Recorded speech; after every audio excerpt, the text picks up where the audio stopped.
Hi, you guys. I hope you all had a beautiful, wonderful weekend. I am quickly going to talk about a very common thing that I see very often in my practice, which is autoimmune disorders and condition. So, to quickly tell you what is exactly happening, and then there are going to be a few triggers that is always present that makes you come down to a place where you have a diagnosis. Okay, so I was just consulting a patient yesterday. That was Sunday, and her mother is our client as well. So she's like, okay, do you think, Ankita, that because my mother has almost the same symptoms and conditions, that's the reason I have it too? And my first answer is no. Just because you are carrying a gene, yes, sometimes it can manifest, but most of the times there has to be something that pulls the trigger and makes the gene express itself. Okay, so it's like the gun is loaded, but there is something that pulls the trigger, and these triggers can be anything that I'm going to discuss right now. So I'm not going to discuss everything in a lot of detail, but I'll just quickly tell you that okay, these are a few things that you can also look into. Every person is different, you are unique, and your set of gene, your genetic makeup, the way you live, the environment that you live in, the air that you breathe, the water that you drink, it's all different, and it's going to be different for you. But there are few commonalities that is just going to be there for the general population. Okay, so with autoimmunity you have to understand that it has to need to have like that gene. You need to have a few factors like stress, infections, hormonal imbalances, gut dysbiosis, and leaky gut, and also a lot of stress. Okay, so stress can be physical, stress can be mental, stress can be emotional. So basically, imagine that there is a wall. Okay, and it's like that red bricks that you see, and then there is gray cement that you see. So it's like a traditional kind of an architecture or something architecture, and you just see this wall. So there's like the brick, and then you put the cement, and then you put another brick, and then you put the cement, and then you put another brick. So just imagine, hypothetically speaking, that these are the bricks that's your intestinal cell. It is going to line your gut. Okay, and the cement is something that keeps it together. So it's like it has to be this way, and if there are spaces, something is going to leak out. Okay, if you eat something, if there are toxins, it's just going to be here and it's going to leak out from the spaces. But when you put the cement, the wall is intact and nothing can just pass through until and unless your body knows that okay, I am supposed to get this out or put this in. Okay, your body regulates that really well. So with a lot of people, what happens is this is what their gut looks like. So it's like there are spaces and holes, and now toxins and molecule and the food that you eat and dairy, gluten, all of these things can just get out and trigger your immunity to think of you as a foreign substance, and every time your immune system sees that, it's going to attack you. So it can attack your myelin sheath, it can attack your joint, one can be multiple sclerosis. When it is attacking your joints, it can be rheumatoid arthritis, it can attack your thyroid gland, that's Hashimoto's. That's one thing that we see very common every single day, every single week. It's just there are so many people who don't even know they have a Hashimoto's condition. Okay, so if you are someone who has hypothyroid issues or hyperthyroid issues, so you should always test for your anti-TG and anti-TPO levels. That's your anti-thyroid peroxidase and anti-thyroglobulin. Anti-TPO is more reliable as compared to anti-TG, and anti-TPO is one level that I usually look out for, and of course along with your free T3, T4, TSH and stuff. Okay, so the top 6 or 7 things, there are a lot of books about the autoimmune fix and the AIP protocols and diet that talks about these things, but number one has to be stress. Okay, so the gut lining and the brick and the wall that has to be intact, it can be broken because of stress. So stress is like chronic stress, day in and day out. There are also commonalities that we see where people have had very bad childhood, they have seen bad marriage, they've seen violence at their home, and financial issues, or maybe parents are going through a divorce or something, and it just impacts their health, and that just living in that stressful environment can chronically impair their mental health and system, and that can manifest as an autoimmune condition. So being stressed is really one thing that we always see. So people who think that sleeping is unproductive and they don't sleep, and they're chronically stressed, and emotional issues, constantly going through relationships, breakups, sexual dissatisfaction is the most common thing that I've been seeing these days. And now that I am more I'm more vocal about it, people are more open to discuss it, and it's like, okay, yeah, that's a problem with me too. Oh yeah, that's a problem with me too. So we have to talk about things because we see it in person and we know that it exists, and of course, there is possibly nothing that I can do to make your sexual life better, but just having that space and knowing that, okay, it's a problem is going to be a good place to be at, because when you know that you have a problem, you can also find a solution to it. So stress is one of the biggest ones. Number two has to be your gut disbalance and gut dysbiosis. So this can happen again for a lot of reasons, but of course food being one of the most top things. And some people, so like I'm not saying that gluten and dairy is bad. I eat both of them now and I take it really well, but do I overdo it on it just because I'm digesting it well? Absolutely not. There are people who have a celiac disease. Of course you have to avoid gluten, it's going to be horrifying for you.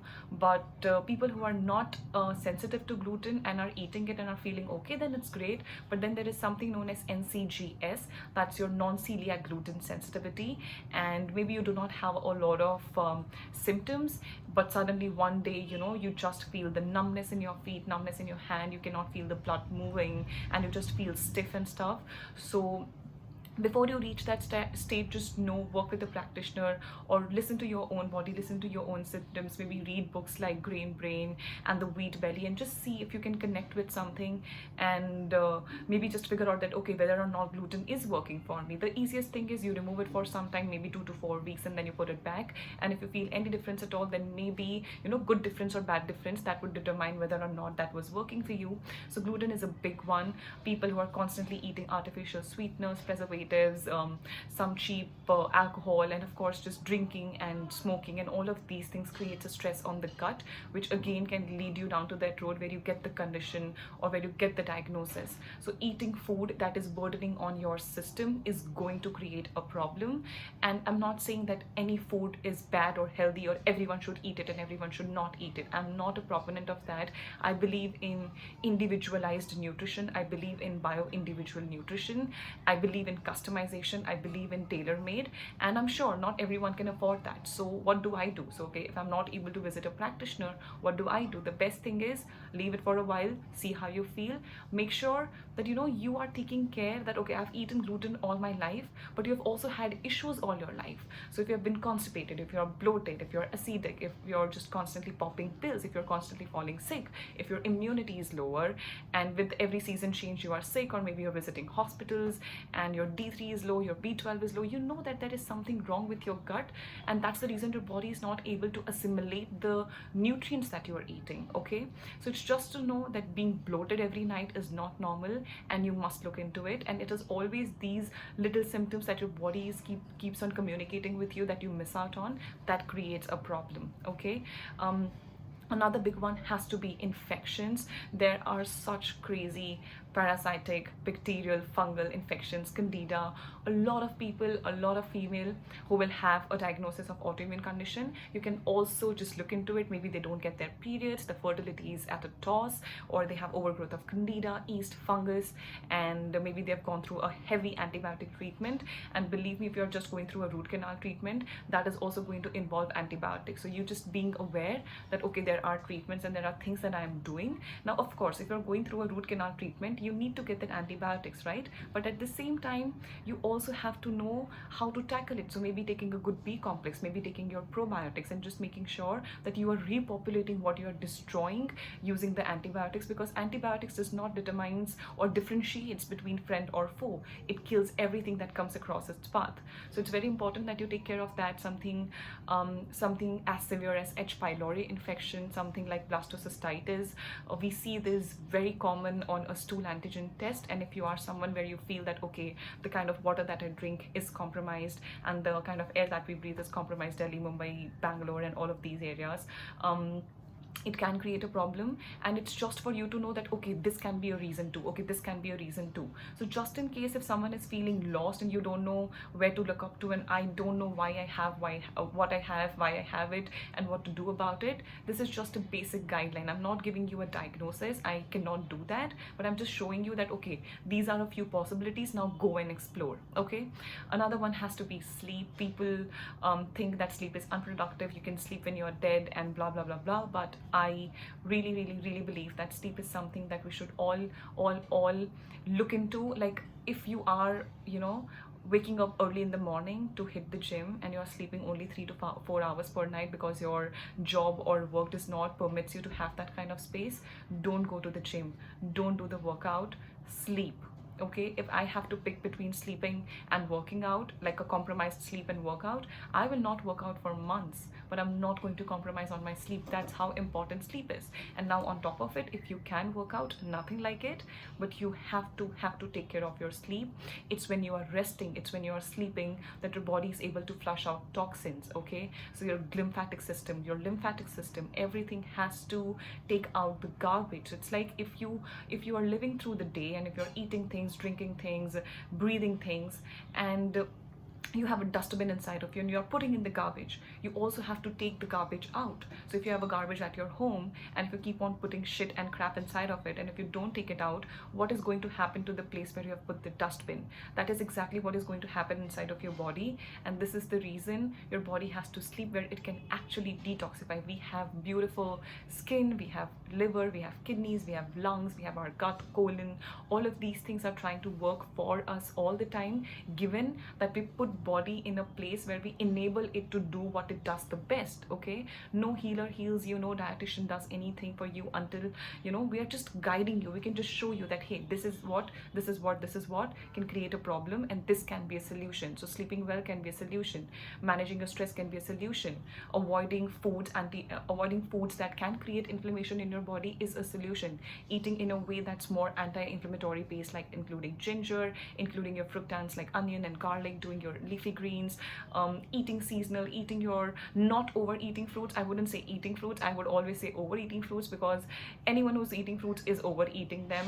And you see these Instagram reels where people are eating fruit bowls and stuff. I am not a big proponent of that, and I've made a lot of videos on the same, so you can check that out.